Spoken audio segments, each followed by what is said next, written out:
Hey, Bob. Hey, How you doing? we keep meeting like this. We should stop meeting like this. Yeah, people talk. Well,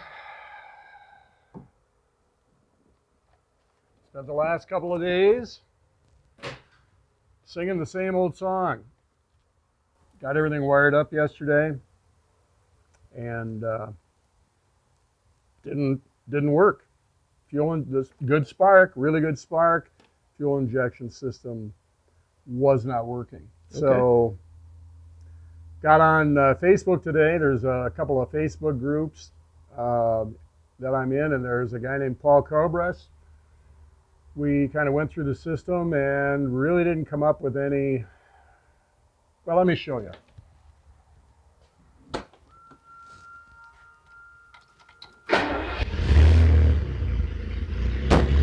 Yes!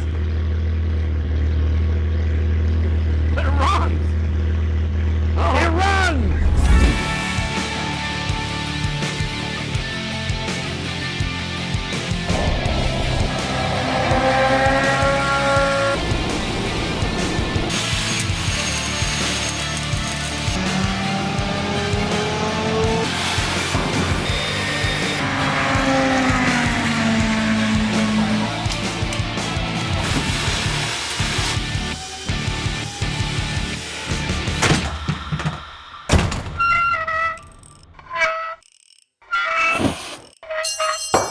Dang it. What a surprise. Still running a little lean. Well, we can adjust that in the computer.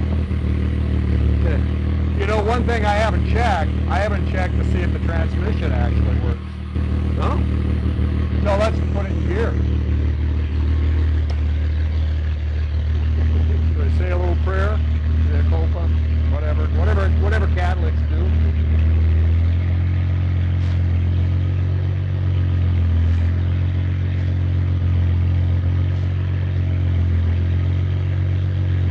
No? Well, okay. First of all, I just filled the transmission up to the full mark, Oh. so maybe we just don't have Oh, enough. you dumped it all out? Well, yeah, the transmission was laying on the floor over there. Oh. It's probably not full enough.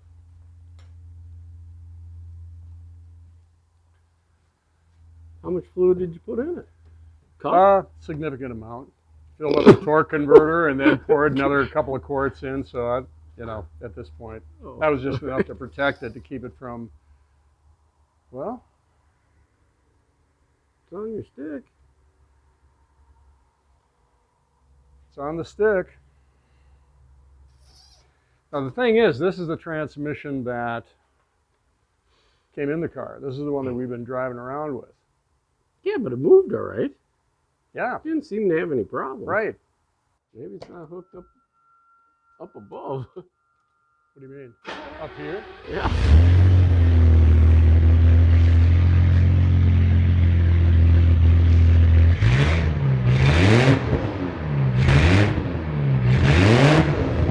It wanted to go.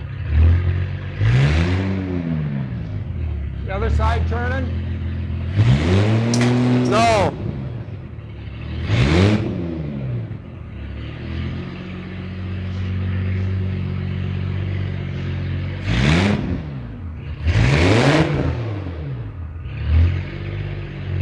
Let's check it while it's running.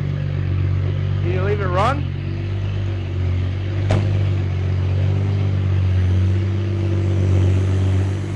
Remember, it's hot idling in park. Want it in park? Sure, why not?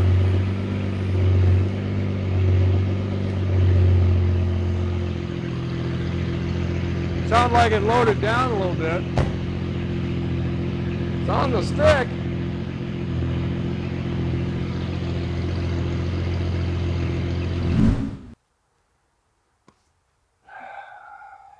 So what do you think? I don't know.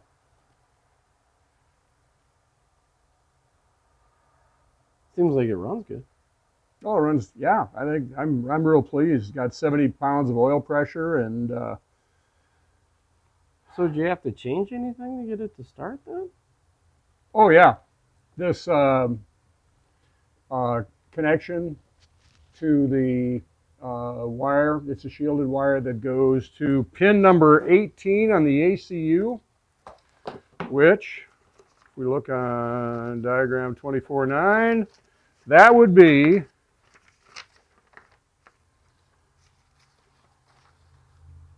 18 is engine speed signal. And it won't start without that. Okay. I tell you, we went round the bend with this thing this morning. Checked continuity on the harness, checked the voltages at, power, Yeah, well, resistor power pack. But what it boiled down to is you called somebody or talked to somebody that knew these things pretty good. Oh, yeah. Is that what?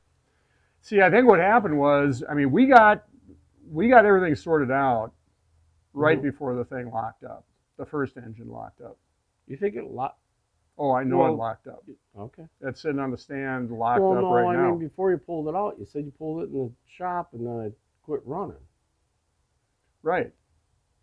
Right. Before I pulled it in the shop, it quit running. Then pulled the engine, put the new one in. Yep. And then nothing.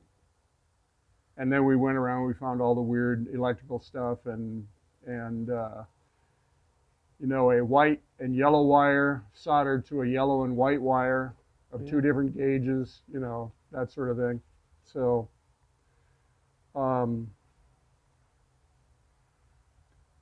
anyway, the engine I think is going to be good. But now suddenly we've got a transmission issue when we didn't have a transmission issue before. The good news is this thing works, and it seems like it's working really well. That's great news. Yep. Transmission, worst case scenario, we have a transmission put in it.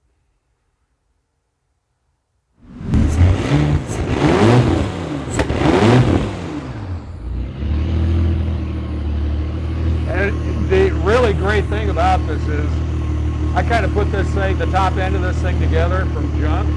What's that? From junk. Yeah. The throttle bodies were different. I actually had to drill vacuum taps into them that weren't there.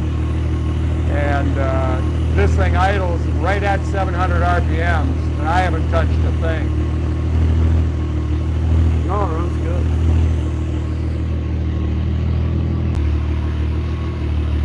It's getting full. So what's going on right now is that we do have a working transmission. The fact is that I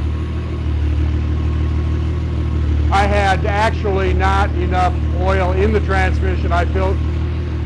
Bottom line is, I screwed up. I just didn't have enough oil in the transmission. It's working now, as far as we know.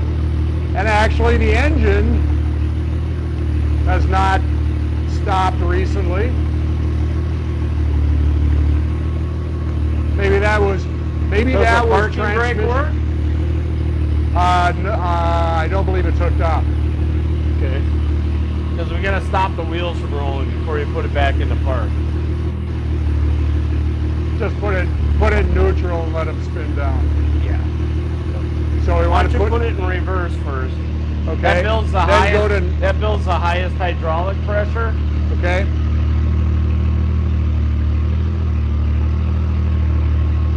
Okay, and then put it in neutral. Or we let it run in reverse for a little bit. Okay. Engine's idling cool. However, we've got a brake light and a Just put it in neutral until the wheels stop, and then jam it then in put park. it in drive. Stopped? Is it stopped over there? Yeah, it stopped over here. Put it in drive.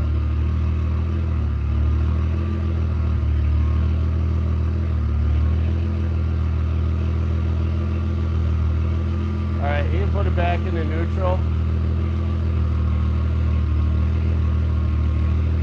This one stopped. You can go ahead and put it back into park.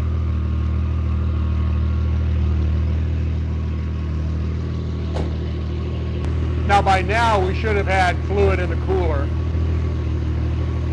Yeah. Yeah. Yeah, because it usually goes from the pump, it goes to the cooler. Yeah. And then back to the transmission. Yeah.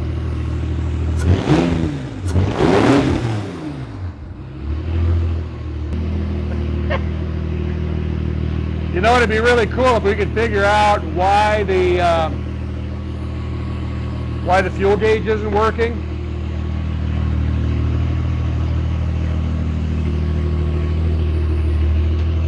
Tell you what, I'm just going to, I've got some sandpaper.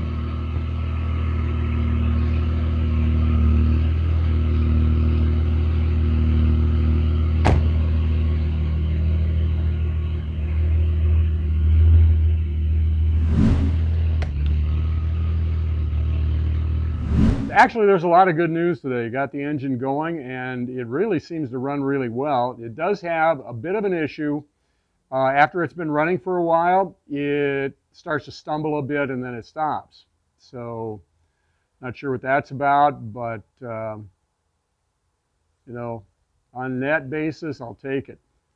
We can figure that stuff out. The transmission issue actually wasn't an issue. It was the fact that I didn't have enough lube in the transmission, and I don't know. It's been a long haul with this thing. It's been a long haul with this thing. You know, the electrical system was so screwed up on this. It wasn't just a matter of a rodent eating wires. It was local gas station mechanics working their magic on the thing. And I mean, there was circuits wired to circuits that were completely disassociated and so forth. So because of that, we killed the first engine. This is the Madison engine. By the way, if I've called it the Milwaukee engine, it's actually from Madison, Wisconsin. So, but anyway, pretty darn good day. I can go to bed tonight and maybe get a full night's sleep and start dealing with the details tomorrow. Get the rest of this thing put together. So there it is. Bob Cano Camp Chaos Chronicles. We'll see you next time when this thing will be on the road, probably on its maiden tour. So if you like what you see, subscribe, like us, follow us on social media, and we'll see you the next time on the Camp Chaos Chronicles. Leave it there, see?